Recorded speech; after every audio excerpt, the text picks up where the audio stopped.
মানুষ একটি কৌতূহলপ্রবণ এবং জ্ঞান অন্বেষী প্রাণী।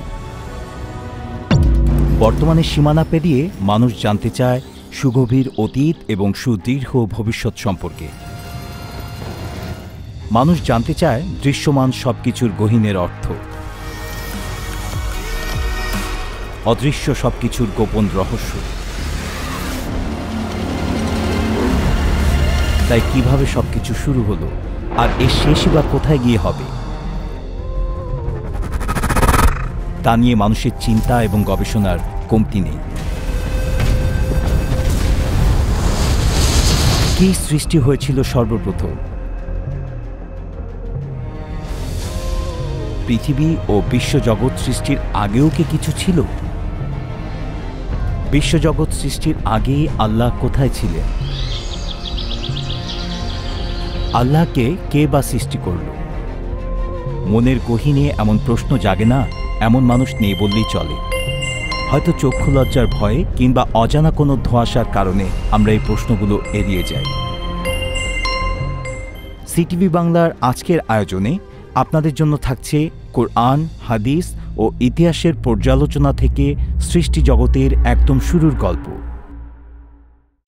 মহাবিশ্ব সৃষ্টির আগে সৃষ্টিকর্তা কি করছিলেন সেটা আমরা জানি না। সৃষ্টিকর্তা যদি আমাদের তা জানাতেন তাহলে আমরা জানতে পারতাম। আমরা যে জানি না বা তিনি যে আমাদেরকে জানাননি সেটা কোনো সমস্যার বিষয় না, কারণ সৃষ্টিকর্তার সবকিছু জানা কোনো সৃষ্ট সত্তার পক্ষে সম্ভব নয়। শুধুমাত্র তারাই পরস্পরকে পুরোপুরি জানতে পারে যারা সমগোত্রীয় ও সমক্ষমতা সম্পন্ন। মহাবিশ্ব সৃষ্টির আগে সৃষ্টিকর্তা কি করছিলেন? এই ধরনের প্রশ্ন আসার প্রেক্ষাপট হল সৃষ্টিকর্তা বা বিধাতাকে আমাদের মতো কোনো একটা কর্মশীল সত্তা মনে করা। সৃষ্টিকর্তা হলেন এমন সত্তা যিনি এই ধরনের কর্মশীলতা নির্ভর নন, অথবা তার কর্মশীলতা আমাদের জ্ঞান ও বোধের সীমানা বহির্ভূত। তিনি স্বয়ং স্বগত, স্বয়ম্ভর, পরম সত্তা। এই ধরনের বিষয়ে যেসব শিশুসুলভ প্রশ্ন করা হয় তা মূলত গ্রিক দেবী দেবতা কিংবা হিন্দুদের সাধারণ দেবদেবীর মতো করে স্রষ্টাকে চিন্তা করারই কারণ। জগৎ সৃষ্টির পূর্বে কি ছিল? জগৎ কেন সৃষ্টি হলো? জগৎ সৃষ্টির নিয়মগুলো কে তৈরি করল? কিংবা আল্লাহর সৃষ্টিকর্তাই বা কে? এই প্রশ্নগুলো নিছকই একটি ক্যাটাগরি মিস্টেক বা শ্রেণীগত ভ্রান্তিমূলক প্রশ্ন। নাস্তিকদের কাছে জগৎ হচ্ছে একটা নিরেট সত্য বা ব্রুট ফ্যাক্ট, আর আস্তিকদের দৃষ্টিতে স্রষ্টার অস্তিত্ব হচ্ছে তেমনি শেষ কথা বা নিরেট সত্য। ইংরেজিতে ব্রুট ফ্যাক্ট বলতে যা বোঝায়। উত্তর মেরুর উত্তরে যেমন কোনো উত্তর থাকে না, মৌলিক কেন মৌলিক তা নিয়ে প্রশ্ন করা যেমন যৌক্তিকভাবে সম্ভব হয় না, তেমনি করে ব্রুট ফ্যাক্ট বা নিরেট কোনো সত্যের ব্যাপারে কেন বা কিভাবে তা হয়েছে, অথবা তৎপূর্বে কি ছিল, কেমন করে সেটার বিকামিং সম্ভব হয়েছে, এ ধরনের কোনো প্রশ্ন যৌক্তিকভাবে উত্থাপন করা সম্ভব নয়। যদি সেই সত্যটি আসলেই সত্য তথা ব্রুট ফ্যাক্ট বা অ্যাবসোলিউট ট্রুথ হয়ে থাকে। নাস্তিকদের দৃষ্টিতে জগৎ তথা প্রকৃতি হচ্ছে শেষ কথা, আর আস্তিকদের দৃষ্টিতে আল্লাহ বা ঈশ্বরই হচ্ছেন শেষ কথা। এখন আপনি কোথায় গিয়ে থামবেন সেটি আপনার নিজস্ব বিবেচনা, সিদ্ধান্ত ও বিশ্বাসের বিষয়। আল্লাহ সুবহানাহু ওয়া তাআলা তার সৃষ্টি জগতের পূর্বে তার অবস্থান কোথায় বা কেমন ছিল সে সম্পর্কে পবিত্র কোরআনে স্পষ্টভাবেই বলে দিয়েছেন।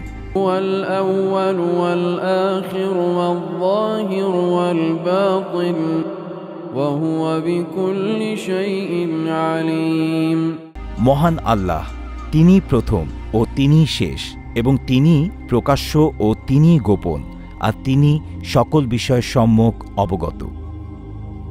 মহাবিশ্বের যতটুকু অংশ আমরা দেখতে পাই সেটা হলো সমগ্র মহাবিশ্বের একটি ক্ষুদ্র অংশ মাত্র। আমরা জানি মহাবিশ্বের বয়স 14 বিলিয়ন বা 1400 কোটি বছর, অর্থাৎ মহাবিশ্বের ভেতর দিয়ে আলো মাত্র 14 বিলিয়ন বছর চলাচলের সুযোগ পেয়েছে। অতএব আমরা পৃথিবীতে বসে এখন পর্যন্ত মহাবিশ্বের সর্বোচ্চ যে দূরত্ব দেখতে পাই তা হলো 14 বিলিয়ন আলোকবর্ষ। এটা শুধুমাত্র দৃশ্যমান মহাবিশ্বের সীমানা, সমগ্র মহাবিশ্বের নয়। আল্লাহর এই বিশাল সৃষ্টি নিয়ে চিন্তা করলে মনে প্রশ্ন জাগে, আমাদের এই পৃথিবী ব্যতীত মহাকাশের অন্য কোথাও মানুষের অস্তিত্ব আছে কি? এ সম্পর্কে আল্লাহ সুবহানাহু তাআলা বলেন, আল্লাহুল্লাযী খালাকা সাবআ সামাওয়াতি ওয়া মিনাল আরদি মিসলাহুন ইয়াতানাজ্জালুল আমরু বাইনাহুন্না লিতা'লামু আন্নাল্লাহা আলা কুল্লি শাইইন কাদির ওয়া আন্নাল্লাহা ক্বাদ আহাতা বিকুল্লি শাইইন ইলমা। আল্লাহ সেই মহান সত্তা যিনি 7 আসমান সৃষ্টি করেছেন এবং অনুরূপ 7 জমিনও সৃষ্টি করেছেন। যেভাবে উপর্যুপরি 7টি আসমান রয়েছে, অনুরূপ 7টি জমিনও রয়েছে। এগুলোর মধ্যে দূরত্ব ও ব্যবধানও আছে এবং প্রত্যেক জমিনে আল্লাহর সৃষ্টি জীবও রয়েছে। বহু হাদিস দ্বারা একথার সমর্থনও রয়েছে। আমাদের এই পৃথিবীর মতো অসংখ্য গ্রহের অস্তিত্ব বিদ্যমান। সুনিয়ন্ত্রিতভাবে পরিচালিত সৃষ্টির নিজস্ব নিয়মের প্রয়োজনে একদিকে আমাদের পৃথিবীর ন্যায় বহু গ্রহ সৃষ্টি হচ্ছে, অপরদিকে পূর্বে সৃষ্ট অনুরূপ গ্রহ ধ্বংসপ্রাপ্ত হচ্ছে। সর্বদাই আল্লাহর মহিমা এ সৃষ্টি প্রক্রিয়ায় প্রকাশ পাচ্ছে। এভাবে আল্লাহ তার সৃষ্টির মাঝে চিরস্থায়ী, আর বিশ্ব সৃষ্টির পূর্বে তার অবস্থান ছিল তার জাত পাকে, যা সকল গুণের ঊর্ধ্বে। যে পৃথিবীতে বর্তমানে আমাদের বসবাস, তা কি আদিকাল থেকে এমন অবস্থায় ছিল? যে মহাবিশ্বের আমরা অংশ, তা কি বা তার উৎস কি? এ প্রশ্ন মানুষকে বারবার নাড়া দিয়েছে। বিজ্ঞানীদের ধারণা, আমাদের ছায়াপথ বা গ্যালাক্সির বয়স মোটামুটি 1000 কোটি বছর। বিজ্ঞান আরও অনুমান করেছে, এই গ্যালাক্সি থেকে সৌরজগৎ সৃষ্টির প্রক্রিয়া শুরু হয়েছে 500 কোটি বছর পর। প্রাকৃতিক রেডিও অ্যাক্টিভ পরীক্ষা নিরীক্ষার মাধ্যমে পৃথিবী এবং সূর্যের বয়স নির্ধারণ করা সম্ভব হয়েছে। জানা গেছে 450 কোটি বছর আগে পৃথিবী ও সূর্যের গঠন প্রক্রিয়ার সূচনা ঘটেছিল। আদিতে মহাবিশ্ব ছিল হাইড্রোজেন ও একটি নির্দিষ্ট পরিমাণ হিলিয়াম গ্যাসীয় পিণ্ড মাত্র। মহাশূন্যের এ আবর্তিত গ্যাস পিণ্ডকে বলা হয় নেবুলা বা নীহারিকা। আবর্তনের পরিণতিতে সুবিশাল নীহারিকা কয়েকটি খণ্ডে বিভক্ত হয়ে চতুর্দিকে বিশাল এলাকা জুড়ে ছড়িয়ে পড়ে। সেই টুকরোগুলো ছিল সুবৃহৎ, এত বৃহৎ যে মহাশূন্য পদার্থবিজ্ঞান বিশেষজ্ঞদের মতে তার এক একটি টুকরো ছিল বর্তমান সূর্যের তুলনায় শত শত কোটি গুণ বড়। বিগ ব্যাং বা মহাবিস্ফোরণ তত্ত্বের রূপকাররা বলে থাকেন দৈবক্রমে ভরশক্তি আবির্ভাবের কথা। মূলত তারা সৃষ্টির পেছনে স্রষ্টার হাত আছে একথা মানতে রাজি নয়। আল্লাহ তাআলা স্বীয় শক্তিতে আকাশকে বিস্তৃত করলেন, বিজ্ঞানের ভাষায় যাকে আমরা বিগ ব্যাং বলে থাকি। আর এই বিগ ব্যাং ঘটনার জন্য যে প্রবল বল প্রয়োগ হয়েছিল, সে বলের উৎস হচ্ছে সর্বশক্তিমান আল্লাহ সুবহানাহু তাআলা। আল্লাহ সুবহানাহু তাআলা বলেন, আওয়ালাম ইয়ারাল্লাযীনা কাফারু আন্নাস সামাওয়াতি ওয়াল আরদা কানাতা রাতকান ফাফাতাকনাহুমা وجعلنا من الماء كل شيء حي أفلا يؤمنون هو الذي خلق السماوات والأرض في 6 أيام ثم استوى على العرش يعلم ما يلج في الأرض وما يخرج منها وما ينزل من السماء وما يعرج فيها وهو معكم أينما كنتم والله بما تعملون بصير وجعل فيها رواسي من فوقها وبارك فيها وقدر فيها أقواتها في 4 أيام سواء للسائلين। অবিশ্বাসীরা কি ভেবে দেখে না যে আকাশ আর জমিন একসঙ্গে সংযুক্ত ছিল, অতঃপর আমি উভয়কে আলাদা করে দিলাম আর প্রাণ সম্পন্ন সবকিছু পানি থেকে সৃষ্টি করলাম, তবু কি তারা ঈমান আনবে না? তিনি 6 দিনে আকাশমণ্ডলী ও পৃথিবী সৃষ্টি করেছেন, অতঃপর আরশে সমাসীন হয়েছেন। তিনি জানেন যা কিছু ভূমিতে প্রবেশ করে এবং যা কিছু তা হতে বের হয়, এবং আকাশ হতে যা কিছু নামে ও আকাশে যা কিছু উত্থিত হয়। তোমরা যেখানেই থাকো না কেন তিনি তোমাদের সঙ্গে আছেন। তোমরা যা কিছু করো আল্লাহ তা দেখেন। জমিন সৃষ্টির পর তার বুকে তিনি সুদীর্ঘ পর্বতমালা স্থাপন করেছেন, জমিনকে বরকতমণ্ডিত করেছেন, আর তাতে প্রার্থীদের প্রয়োজন মোতাবেক নির্দিষ্ট পরিমাণ খাদ্য সঞ্চিত করেছেন 4 দিনে। অর্থাৎ আল্লাহ বিশ্বজগৎ সৃষ্টি করেছেন মোট 6 দিনে। 4 দিনে পৃথিবী ও পৃথিবীতে মানুষের বসবাস উপযোগী সকল উপাদান এবং 2 দিনে মহাকাশ সৃষ্টি করেছেন। কিন্তু এই দিনগুলো কি পৃথিবীর দিনের সমান নাকি আরও অনেক বড়, তা নিয়ে মতভেদ রয়েছে। আল্লাহ তাআলা পানির উপর জমিনকে বিছিয়ে দিয়েছেন, পৃথিবীর উপর তিনি গেড়ে দিয়েছেন পর্বতমালা। আকাশ সৃষ্টির 4 দিন আগে পৃথিবীতে সৃষ্টি করেছেন জীবিকার সকল উপকরণ এবং স্থির করেছেন সমস্ত কিছু সৃষ্টির বিষয়টি। মানুষের যা কিছু প্রয়োজন শীত ও গ্রীষ্মে, বুদ্ধিমানদের জন্য যেসব নিদর্শন দরকার, মানুষের প্রয়োজনীয় ছোট বড় সকল জীবজন্তু সবকিছুই আকাশ সৃষ্টির আগে নির্ধারিত হয়েছিল। অর্থাৎ মহান আল্লাহ আদম আলাইহিসসালামকে পাঠানোর পূর্বেই পৃথিবীতে ছোট বড় সব প্রাণী সৃষ্টি করে রেখেছেন। নতুন করে কিংবা কোনো প্রাণী থেকে বিবর্তিত হয়ে কোনো প্রাণী সৃষ্টি হয় না বা হচ্ছে না।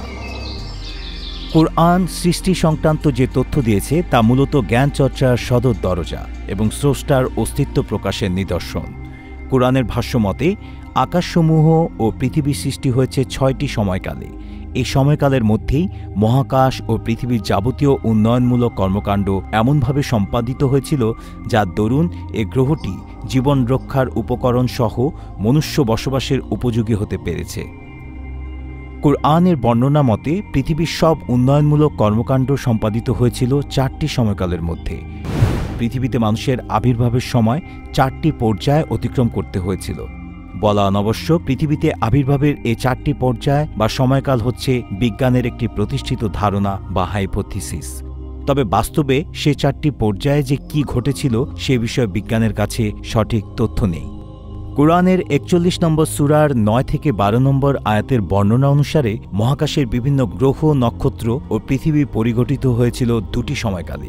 এক্ষেত্রে বিজ্ঞানের পরিবেশিত তথ্য হল গ্রহ, নক্ষত্র ও পৃথিবীর সৃষ্টকর্ম সম্পাদিত হয়েছিল 2টি পর্যায়ে। 1. আদি নীহারিকার বিভক্ত টুকরা হওয়ার ঘটনায়। বিজ্ঞানের এ তথ্য কোরআনের সাথে হুবহু মিলে যাচ্ছে। আল কোরআনে পরিষ্কারভাবে বলে দেওয়া হয়েছে সৃষ্টির এই প্রক্রিয়া শুরু হয়েছিল মহাকাশের ধূম্রকুণ্ডলীর দ্রবণ এবং পরবর্তী পর্যায়ে তার বিভক্তির মধ্য দিয়ে। সুতরাং এক্ষেত্রে কোরআনের বর্ণনা এবং বিজ্ঞানের প্রতিষ্ঠিত তথ্যের মধ্যে পুরোপুরি মিল রয়েছে। কোরআন অনুযায়ী মহাবিশ্বের সৃষ্টির আদি পর্যায়ে ছিল ধূম্রকুণ্ডলী, অর্থাৎ সৃষ্ট বস্তুগুলো ছিল গ্যাসীয় অবস্থায়। বিজ্ঞানও বলছে সৃষ্টির আদিতে ছিল নীহারিকা বা নেবুলা, যা মূলত গ্যাসীয় ধূম্রকুণ্ডলীর অনুরূপ। সুতরাং এক্ষেত্রে আল কোরআনের বক্তব্য বিজ্ঞানের প্রতিষ্ঠিত তথ্যের সাথে পুরোপুরি সামঞ্জস্যপূর্ণ বলে প্রমাণিত হচ্ছে। কোরআনে 7 সংখ্যার উল্লেখ করে বলা হয়েছে আকাশের সংখ্যা একাধিক বা অনেক। আরবি সাহিত্যে এই 7 সংখ্যার অর্থ ও তাৎপর্য বহু সংখ্যার প্রতি ইঙ্গিতবাহী। আল কোরআনের বহু সংখ্যাকে বোঝাতে গিয়ে 7 সংখ্যাটির উল্লেখ করা হয়েছে 24 বার। বহু বোঝাতে 7 সংখ্যাটি ব্যবহৃত হয়েছে। তার সঠিক উত্তর একমাত্র আল্লাহ তাআলাই জানেন। আধুনিক বিজ্ঞান জানাচ্ছে মহাশূন্য পদার্থবিজ্ঞানের পর্যবেক্ষকরা গ্যালাকটিক সিস্টেম বা ছায়াপথ পদ্ধতি পরীক্ষা করে দেখেছেন এগুলোর সংখ্যা অসংখ্য। সুতরাং এক্ষেত্রে আল কোরআনের বক্তব্য আধুনিক বিজ্ঞান দ্বারাও প্রমাণিত হচ্ছে। স্রষ্টা সৃষ্টির কোনো কাজই প্রকৃতির নিয়মের বাইরে ঘটান না। যদি কখনো কোনো বিশেষ পরিকল্পনা বাস্তবায়ন করতে চান তখন এর জন্য একটা বিশেষ ব্যবস্থার আঞ্জাম করেন। এ বিশেষ ব্যবস্থাটিও অবৈজ্ঞানিক নয়। যেমন বাবা ছাড়া সন্তান জন্ম হওয়া অসম্ভব মনে হলেও বিশেষ ব্যবস্থাপনায় জন্ম হওয়া অবৈজ্ঞানিক নয়। আজকাল জেনেটিক ইঞ্জিনিয়ারিং ও হিউম্যান ক্লোনিং সে ধরনের ব্যবস্থাপনারই কৌশল। বিশ্বজগৎ সৃষ্টির আগে কি কিছু ছিল? কোরআনের কিছু বর্ণনা থেকে এ সম্পর্কে ধারণা পাওয়া যায়। সূরা হুদের 7 নং আয়াতে আছে, আল্লাহ সমস্ত আসমান ও জমিনকে সৃষ্টি করার পূর্বে আরশ সৃষ্টি করেছেন। তিরমিজি ও ইবনে মাজার এক হাদিস থেকে ধারণা করা যায় আরশ সৃষ্টির আগে পানি সৃষ্টি করা হয়েছিল। রাসূল সাল্লাল্লাহু আলাইহি ওয়াসাল্লামকে প্রশ্ন করা হয়েছিল, হে আল্লাহর রাসূল, আকাশমণ্ডলী ও পৃথিবী সৃষ্টির আগে আমাদের প্রতিপালক কোথায় ছিলেন? রাসূল সাল্লাল্লাহু আলাইহি ওয়াসাল্লাম বলেন, মেঘমালার দেশে, যার উপরেও শূন্য নিচেও শূন্য। তারপর পানির উপর তিনি আরশ সৃষ্টি করেন। ইমাম আহমদ, আবু দাউদ ও তিরমিজি থেকে বর্ণিত, আরশ ও পানি সৃষ্টির আগে কলম সৃষ্টি হয়েছিল। রাসূল সাল্লাল্লাহু আলাইহি সাল্লাম বলেছেন, আল্লাহ সর্বপ্রথম যা সৃষ্টি করেছেন তা হলো কলম। তারপর তাকে বললেন, লিখো। তখন সে কিয়ামত পর্যন্ত যা কিছু ঘটবে সব লিখে চলল।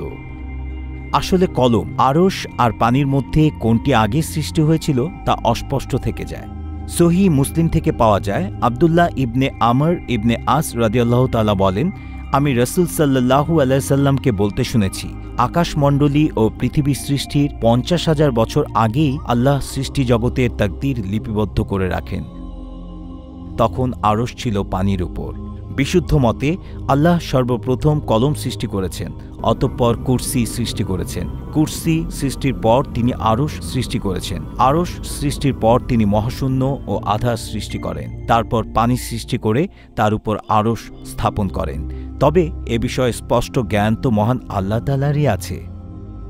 আল্লাহ তাআলা মাটি থেকে প্রথম মানুষ সৃষ্টি করেছেন, অতঃপর শুক্রবিন্দু থেকে মাতৃগর্ভে সৃষ্টি করেছেন মানুষের বংশধর।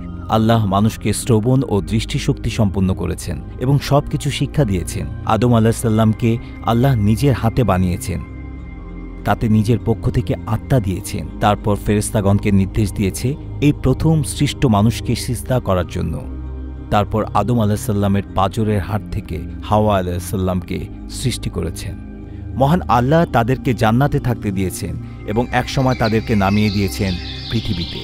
তাদেরকে তিনি সন্তান দান করেছেন, যাদের মাধ্যমে পৃথিবীতে বিস্তৃত হয়েছে মানবজাতি। আল্লাহ যুগে যুগে মানুষকে হেদায়েতের জন্য পৃথিবীতে নবী, রাসূল ও কিতাব পাঠিয়েছেন। একই সাথে সৃষ্টিকুলের সর্বোচ্চ মর্যাদা ও সৃষ্টিকুলের সবচেয়ে নিকৃষ্ট প্রাণী হওয়ার ক্ষমতা দিয়ে সৃষ্ট আদম সন্তানদের উদ্দেশ্যে আল্লাহ তাআলা, তোমরা দুজনে একই সঙ্গে নিচে নেমে যাও, তোমরা একে অপরের শত্রু, অতঃপর আমার নিকট থেকে তোমাদের কাছে সঠিক পথের নির্দেশ আসবে। তখন যে আমার পথ নির্দেশ অনুসরণ করবে সে পথভ্রষ্ট হবে না এবং কষ্টে পতিত হবে না। আর যে আমার স্মরণ থেকে মুখ ফিরিয়ে নেবে তার জন্য হবে নিশ্চয়ই এক সংকুচিত জীবন, এবং আমি তাকে কিয়ামত দিবসে উঠাবো অন্ধ অবস্থায়। সে বলবে, হে আমার রব, কেন আপনি আমাকে অন্ধ অবস্থায় উঠালেন, অথচ আমি তো ছিলাম দৃষ্টিশক্তি সম্পন্ন। আল্লাহ বলবেন, এভাবেই তো আমার নিদর্শন সমূহ যখন তোমার কাছে এসেছিল তখন তুমি তা ভুলে গিয়েছিলে। আজকের দিনে সেভাবেই তোমাকে ভুলে যাওয়া হচ্ছে। আর এভাবেই আমি প্রতিফল দান করি তাকে যে বাড়াবাড়ি করে এবং তার রবের নির্দেশনাবলিতে ঈমান আনে না। আর আখিরাতের আযাব তো অবশ্যই কঠোরতর ও অধিকতর স্থায়ী। ভিডিওটি ভালো লাগলে লাইক, কমেন্ট এবং শেয়ার করুন। আর কি ধরনের ভিডিও আপনি সিটিভি বাংলায় দেখতে চান তা অবশ্যই কমেন্ট বক্সে জানান।